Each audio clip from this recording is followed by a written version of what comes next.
Welcome. This is Back to the Bins. I'm your host, Mr. B. Thank you so much for joining me today. If you've been here before, thanks so much for coming back. And if you're new here, thanks so much for stopping by. This is the year in review. 2024 was an absolutely spectacular year for me, for the channel, and for comics. I'd like to thank each and every one of you who support the channel. I never would have guessed I'd get over 50 subscribers within the year. Maybe for some that's not a lot. For me, that's absolutely amazing. I like having all of you here. I like sharing my experience with comics with you. So happy new year. Enjoy my takes for best issue number ones of 2024, best miniseries for 2024, and the top 20, maybe 25 comic covers for 2024.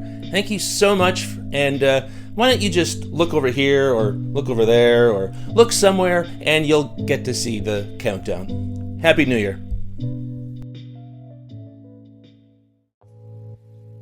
All right, so our first category is number one issues. These are, for me, the best issues that were released in 2024, the number one issues. These were the comics that said, hey, keep reading me, I'm a great comic. These are the ones that tempted me into that new world or that already existing world. And hopefully you picked up some of these. If you haven't, maybe you're going to enjoy them. But these are my top number one issues for 2024.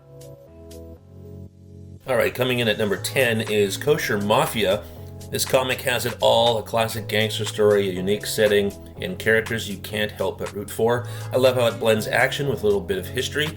This one gets a 4.5 out of 5, which is my rating system through League of Comic Geeks. Next up at number 9 is Night People.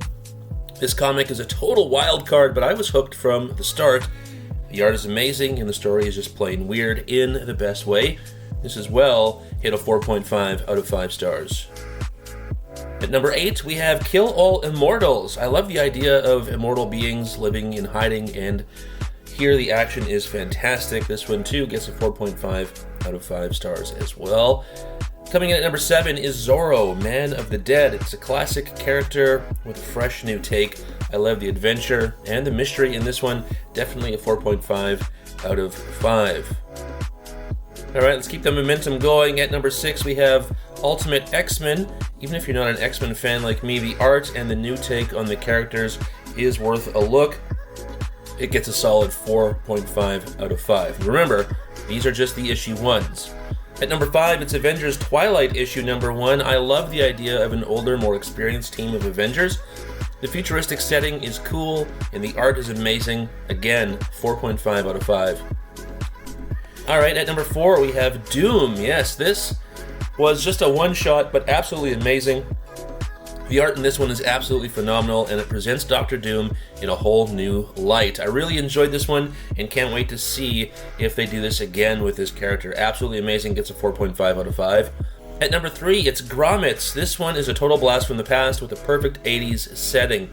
The art is amazing, and the story is a perfect mix of comedy and drama. It gets a 4.5 out of 5 stars as well. Yeah, a lot of highbrow books here. And at number 2 is Hello Darkness. This horror anthology is everything I want in a scary comic. The variety of stories and amazing artwork kept me hooked the whole time. This one gets a perfect 5 out of 5. So then, what could be number 1? Well, it's Spider-Man, Shadow of the Green Goblin. This comic is everything I want in a Spider-Man story. The art is great, the story is engaging, and it really captures the essence of the characters. This one gets a perfect 5 out of 5. Okay, so that's it. That's the top number 1 comic issues. Let me know in the comments which one of these comics sounds the most interesting to you. I'd love to hear your thoughts and maybe even do a more in-depth review of one of these issues in a future video.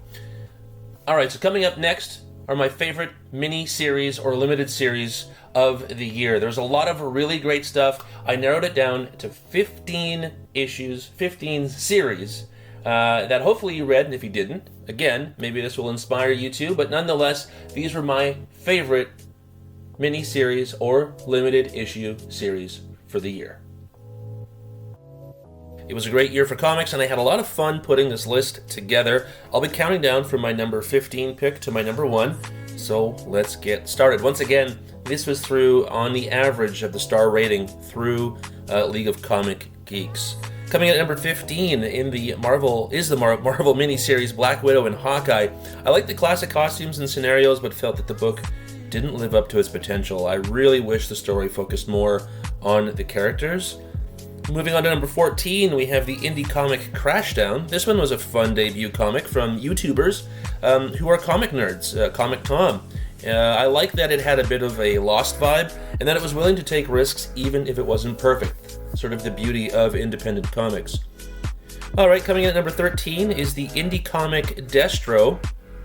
I like seeing the character get his own book, but I felt that he could have been more ruthless and sophisticated.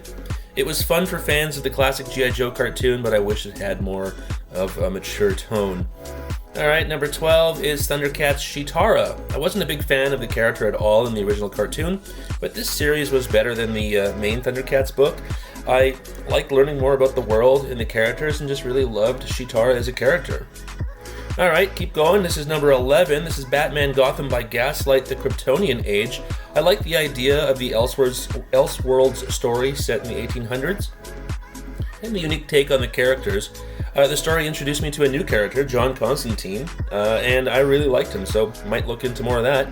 And coming in at number 10 is the Marvel book Get Fury. I really like the mature content and the focus on Nick Fury's backstory. It was interesting and made me appreciate the character even more, and I might even check out more Punisher comics after reading this one. Alright, let's continue with number 9, the indie comic The Fog. This one's an adaptation of a classic horror film. It captures the feel of a 1980s movie to a T, with the fog rolling in on a coastal town, etc., etc. It epitomized what a comic book should be for me, and that's a fun, popcorn-eating, reading kind of experience. For number 8, we have another indie comic called Creature from the Black Lagoon Lives. I guess I should say Universal Monsters. Creature from the Black Lagoon Lives. This one hit me right in my childhood nostalgia. It might be worth revisiting the original black and white movies at some point. Coming in at number 7 is the indie series William of Newbury. It's about a raccoon monk who saves villages from ghostly spirits. Even though I'm not typically into fantasy, this one pulled me in, and maybe there's something to this whole raccoon monk thing after all. Alright, let's continue with number 6, the indie comic Cobra Commander. I love the ruthless nature of the character, and this book fleshed him out. I appreciate the darker tone and the more serious approach they took, had only they followed suit with Destro. Moving on to number 5, we have the Marvel book Avengers Twilight. I called it a geriatric Avengers, and I really enjoyed the concept of seeing the classic characters in a different light. It was a fresh take on the superhero genre. We're in the top 5, folks, and here is number 4. The indie comic Duck and Cover from Dark Horse Comics. I enjoyed the post-World War II setting and the nostalgic feel. I also really enjoyed the artwork by Raphael Albuquerque. Alright, here we go. Number 3, folks, the best comic miniseries of the year. It's going to anthology series Night People. This one pushed the boundaries of what's typically seen in mainstream comics. It had a Tarantino vibe, and it made me feel uncomfortable in a good way. And here's number 2, the indie comic Zorro. I'm not typically into sword and shield stories, but this one was a pleasant surprise. It's set in modern times, and it puts a fresh spin on the classic character. And finally, the moment you've all been waiting for, drum roll please. The number 1 pick for Best Miniseries of 2024 is the Marvel Comics Spider-Man Shadow of the Green Goblin. I love seeing Peter Parker in his early days as Spider-Man, and I thought the story and artwork truly were fantastic.